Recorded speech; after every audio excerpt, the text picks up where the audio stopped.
Friday Football Fever. Brought to you by Arizona Health Exercise Equipment. Hey, how's your energy? Southern Arizona. It's now time for the highly acclaimed, much anticipated Friday Football Fever. Good evening to you. I'm Paul Cicala. And I'm Ari Alexander. Paul, there aren't many unbeaten teams left in our region. However, South Point, one of the few. Saguaro, only one loss, and that's definitely one of the matchups to look up to tonight. Very true. We'll have more on that game in just a bit. Also, Douglas is hoping to continue its turnaround. 0-10 last year, and coming into the night with a chance to move to 6-0. But for now, let's concentrate on another team from Cochise County turning heads. I'm talking about Sierra Vista's Buena High School. Turning heads like that, buddy. All right. Yes, Buena came into the matchup against this team. Marana, winners of 3 of 5 games, while the Tigers just lost once. And right off the bat, Marana starts to air it out. There you see Trenton Bourget hitting his little brother, Coben Bourget, and he will show some sweet moves and break some tackles to move the ball upfield. Now, still in the first quarter, 3rd and 11, and Marana quarterback Trenton Bourget, who's a great scrambler, cannot escape Jesse Alina from Buena. That is a quarterback sack, and after that, it is Buena's turn to juice it upfield. Take a look at Caleb Bryant, busting out with a big run. You can do it, Caleb. Come on, Caleb. After that, with just a few seconds on the clock, Timothy Jones will find the end zone for the boys from Cochise County. Trenton Bourget was injured and could not finish the game. Buena stuns Marana on the road, 41-28. It was homecoming at Pueblo High School, and this face coming up might look familiar. We recently featured a Pueblo alum. There he is. Daniel Vega is one of the group of Pascuyaki runners to trek 400 miles from southern Sonora to Tucson, and he would see his Pueblo Warriors start off hot against Douglas. Off of the opening kickoff, and Robert Jackson for Pueblo is about to break off a little so. He has a chance to break one all the way, but the kicker, Quique Escalante, makes the saving tackle, and later, quarterback Marcelino Vega, whose proud father we just showed you in the stands, will get Pueblo a first down after being 3rd and 14.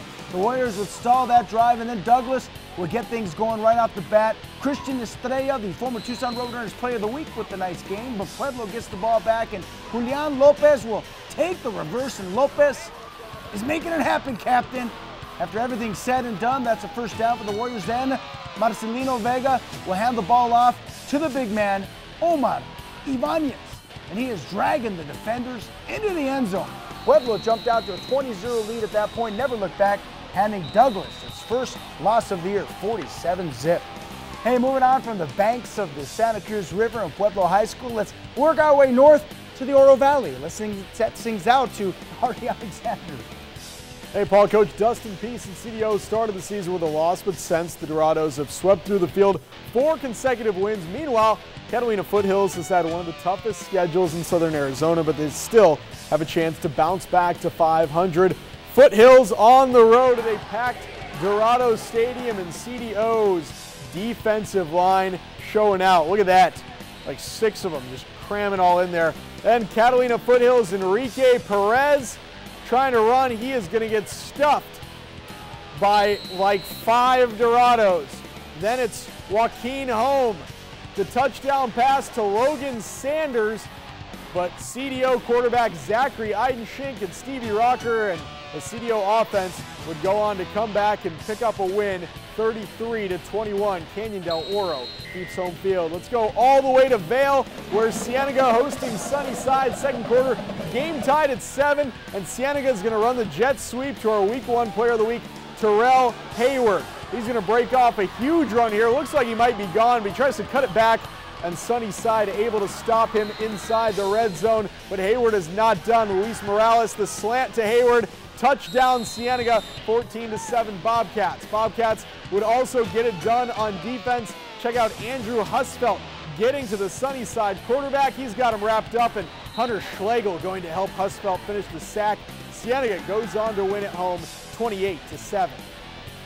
Hey, thanks, Ari. It's no secret USC is in town here in the old Pueblo to take on the Arizona Wildcats tomorrow night, and a former USC Trojan and a Tucson native had his number retired this evening. Talking about South Point alum Chris O'Dowd, who was back in town for the Lancers game against Saguaro High School. And you've probably heard of USC's long snapper Jake Olson, who's blind but has gotten into a handful of Trojan games as the center. Well, get this. Olsen was on hand at tonight's South Point game to see his boyhood idol's number retired in a special halftime ceremony. South Point retired O'Dowd's number 71 tonight.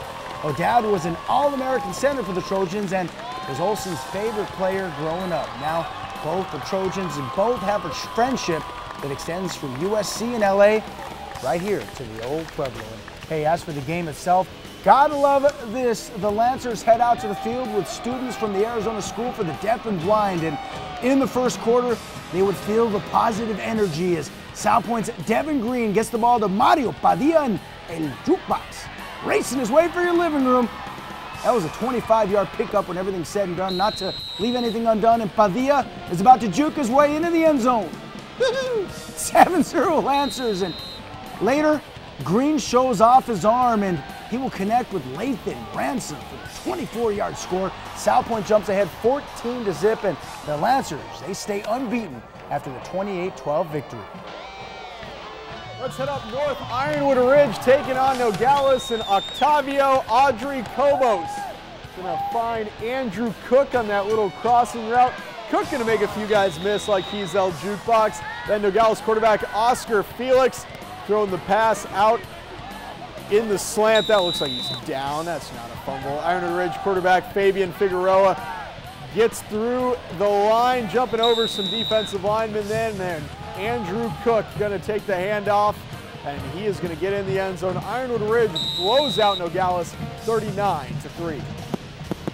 All right, don't look now, but hey, Coach Matt Johnson and Ironwood Ridge, one of the hottest teams in Southern Arizona after a tough early season schedule, breaking off some wins now. Next up for the Nighthawks, much hyped, and a big matchup against Marana next week. And hey, we're far from over with. After the break, Mountain View was hoping to win his first game of the season. Getting hairy out there, but Troya was gunning for the big upset. Yeah, we're talking about you. Also, the Flung Wells Caballeros duked it out with Empire, where Palo Verde and Amphi went toe-to-toe. Plus, we have the play of the week as the Friday Football Fever rolls on. Friday Football Fever. Brought to you by Arizona Health Exercise Equipment. Watch Friday Football Fever with Paul and Ari. Hi, Paul and Ari.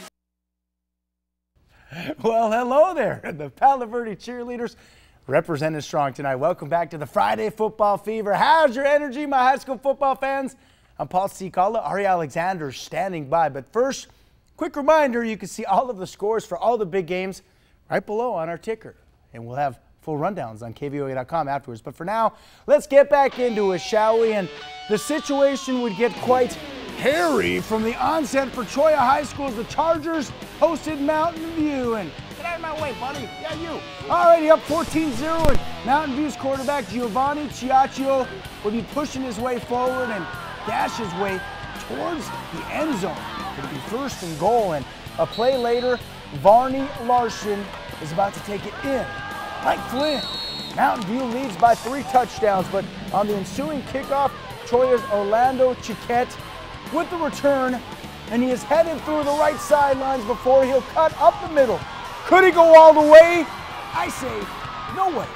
Jose, not this time. Oh, so close. He'd be taken down by Darren Stroman.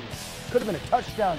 It was a saving tackle, that's for sure. Couldn't move the ball after that, and Sean Boudier will sack Troya's quarterback, who's not listed on the roster, and later, Giovanni will find Varney Larson coming out of the backfield for the first down. Mountain View runs away with it and notches its first victory of the season. And from the west side to Vail we go, as the Flowing Wells Caballeros were hoping Empire would not strike back. Ari Alexander joins us with more. Yeah, it looks like we're right into it. It's going deep right before half is Flowing Wells. That would be a touchdown pass. 22-7 at half. Coming out of the half, it would be the Flowing Wells defense. Cavs stifling that spread offense. Michael Ogas gets the stop, and then Rashad Henderson on offense, running the ball. 25-yard carry. That would set up this jet sweep to Isaiah Williams-Russell. Touchdown Caballeros. They go on to win 50-14 at Empire. Caballeros jamming. All right, on to Amphi High School, where Palo Verde came on strong. Take a look at J.Q. Hale busting forward for the touchdown. He's in there. The Titans have an early lead, but the home team Amphi bounces right back.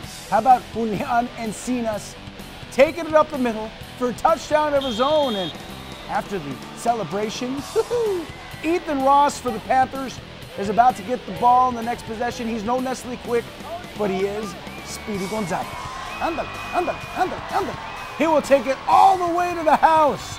That is a touchdown for Amphi, a candidate for the play of the week. Last check of the score, it was 28-7 at halftime, with Amphi leading. And now, let's get to the Friday Football Fever play of the week with Ari.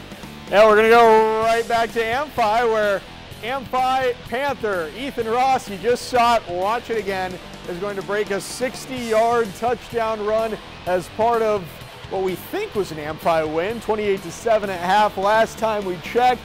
And no Nestle Quick, but he might be Ovaltine, which is definitely not Roundtine, despite the fact that it is not an oval, but it is round. I stole that from Jerry Seinfeld. It's fine. We're both Mets fans.